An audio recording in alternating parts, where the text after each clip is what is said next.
तो hello viewers, कैसे हैं आप सभी लोग। मैं डॉक्टर पवन ओबराय आप सभी का एक बार फिर से स्वागत करता हूं अपने YouTube channel study with doctor Pawan Oberoi पर।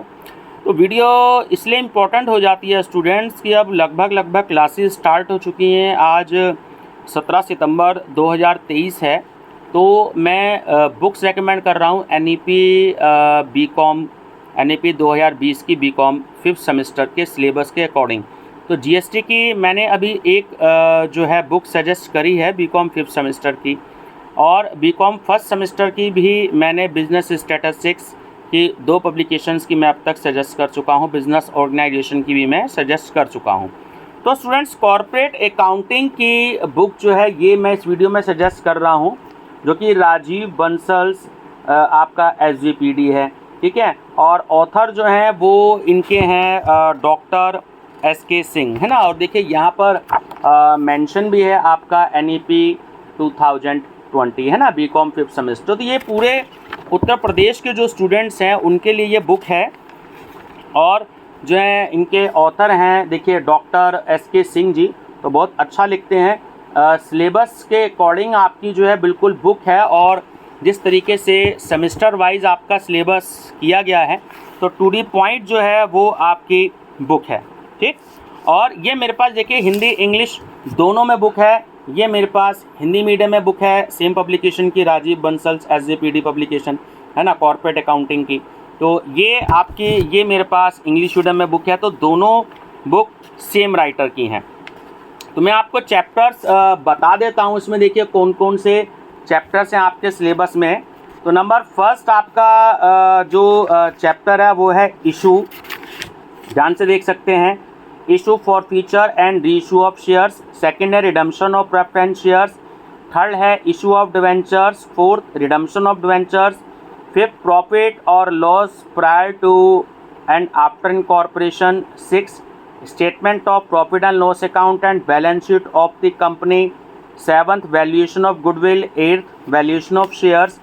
नाइन्थ है accounting for amalgamation of companies act, companies as per accounting standard 14। और 10th है आपका अकाउंटिंग फॉर रिकंस्ट्रक्शन। तो चैप्टराइजेशन आपका जो है इसमें 10 पार्ट में सिलेबस को आपका डिवाइड किया गया है। ये आपके जो हैं 10 चैप्टर्स हैं। और स्टूडेंट्स, बुक की देखिए खास बात क्या है कि जो आपको ये इन्होंने दिया है ना, ब्लैक कलर की देखिए शेडिंग कर रखी है। तो आपकी जो न्यू हेडिंग स्टार्ट होगी तो वो आपकी ब्लैक कलर की जो शेडिंग है ना, वहाँ से आपकी स्टार्ट होगी। तो आपको जो है ये पता लग जाएगा कि आपका टॉपिक यहाँ से लेके यहाँ तक ही कवर्ड हो रहा है। बुक की लैंग्वेज बहुत ईजी है। सबसे बड़ी बात यह है, बच्चा जब पढ़ता है ना, लैंग्वेज कई बुक्स की बहुत टिपिकल होती है। और देखिए इस तरीके से जो है जैसे जो है डायग्राम, टेबल या ग्राफ जो भी कोई होता है, बॉक्सेज में बना कर के भी समझाया गया है। तो बच्चे शॉर्ट में भी रिवीजन पर्पज़ से भी, जैसे यहाँ पर एक्सप्लेन किया गया है, और यहाँ पर भी देखिए इस तरीके से बॉक्सेज में बनाया हुआ है, जैसे काइंड्स ऑफ कंपनीज है आपका, है ना। तो इस तरीके से बच्चों को बहुत आसानी होती है। और जैसे फॉर्मेशन ऑफ कंपनी है, तो इसके बारे में देखिए या यहाँ पे दे रखा है, तो बहुत इजी लैंग्वेज में दे रखा है आपका, ठीक। और जो है अगर हम बात करें तो इस तरीके से कुछ जो इम्पोर्टेंट पॉइंट्स हैं तो इन्होंने बॉक्स में दे रखे हैं, ठीक। बॉक्स में देने के कारण अगर आपको कोई भी इम्पोर्टेंट पॉइंट्स आपको जो है वो समझ में आ जाएगा कि ये ऑथर ने जो है क्या इम्पोर्टेंट पॉइंट इसमें दे रखे हैं। आपको बहुत आसानी भी रहेगी समझने में, और एग्जाम्पल्स भी दे रखे हैं और क्वेश्चंस भी दे रखे हैं। अगर मैं बात बताऊं इसमें, तो जब आपका चैप्टर एंड होता है तो यहाँ पर आपके जो है थ्योरेटिकल जो है पोर्शन भी आपका शुरू हो जाता है। यहाँ पर आपको लॉन्ग आंसर टाइप क्वेश्चंस दे रखे हैं इधर, और उसके बाद आपको जो है शॉर्ट आंसर टाइप क्वेश्चंस भी इधर देखिए दे रखे हैं। फिर आपको फिल इन दी ब्लैंक्स दे रखे हैं, फिर आपको ट्रू फॉल्स दे रखे हैं, और फिर उसके बाद आपको MCQs भी दे रखे हैं। यहाँ पर थोड़े थोड़े हर चैप्टर में 10, 12, 15 इस तरीके से दे रखे हैं, और नीचे जो है आंसर्स भी जो है वो इनके दे रखे हैं। और जब प्रैक्टिकल प्रॉब्लम आपकी शुरू होती है तो इसमें जो है इन्होंने बिल्कुल आपको ऊपर हेडिंग मेंशन कर रखी है। जैसे फर्स्ट ही अगर हम देखें तो शेयर इशूड फॉर कैश, तो इसमें शेयर इशूड एट पार इसका ये आपका न्यूमेरिकल हो गया, है ना। हर एक आपको टॉपिक जो है वो मेंशन है कि किस टॉपिक पर बेस्ड आपको न्यूमेरिकल दे रखा है, ऐसे यहाँ पर भी दे रखा है। तो बुक्स काफ़ी अच्छी है मेरी नज़र में, आप ले सकते हैं मार्केट में।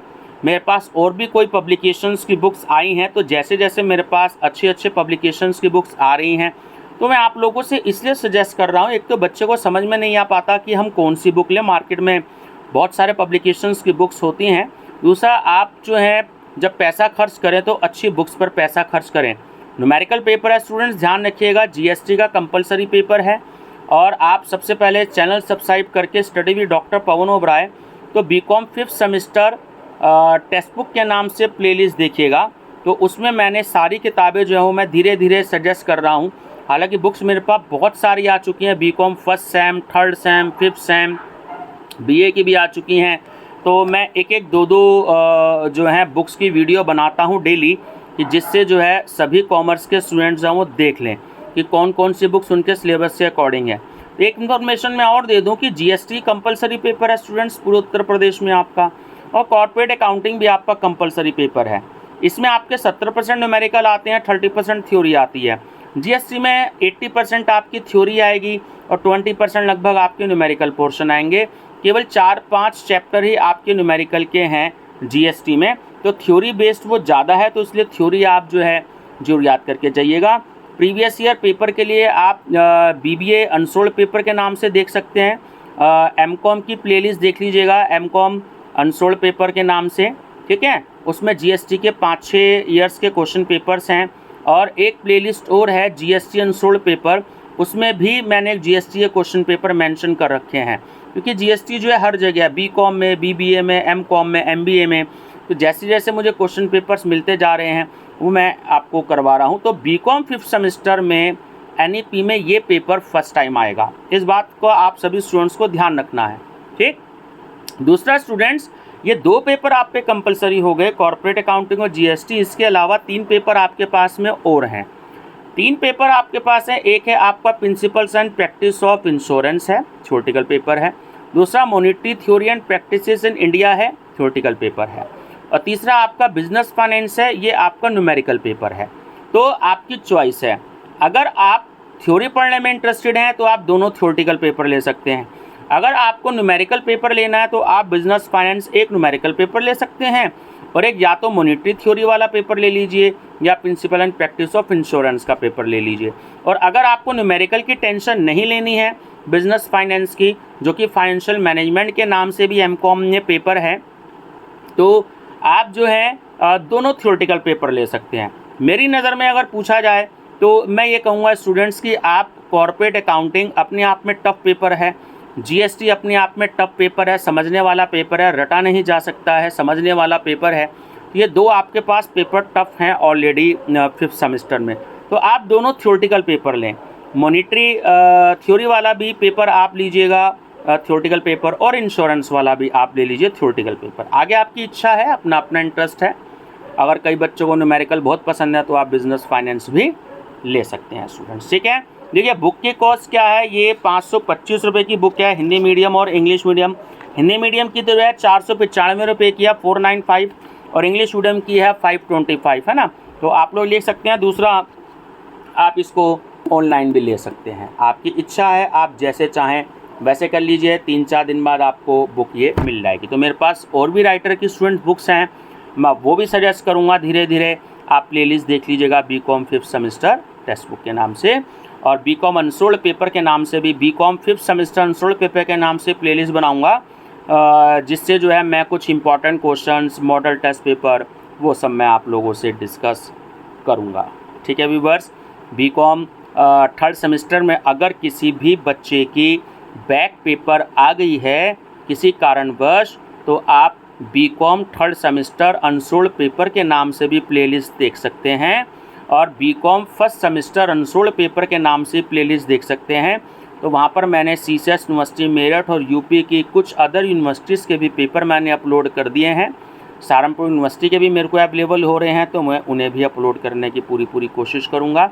बाकी अब माइनर सब्जेक्ट आपके उसमें नहीं है, आपका प्रोजेक्ट है उसमें 40-50 पेज का, तो आपको प्रैक्टिकल जो आपका होगा वो प्रोजेक्ट वर्क का होगा, इस बात का आपको ध्यान रखना है। अपने कॉलेज के टीचर से आप पता कर सकते हैं। माइनर अब आपको नहीं पढ़ना है, हाँ स्किल जरूर वो आपको को करिकुलर जरूर पढ़ना है, 5th सेमेस्टर में भी और 6th सेमेस्टर में भी। Thank you, best of luck.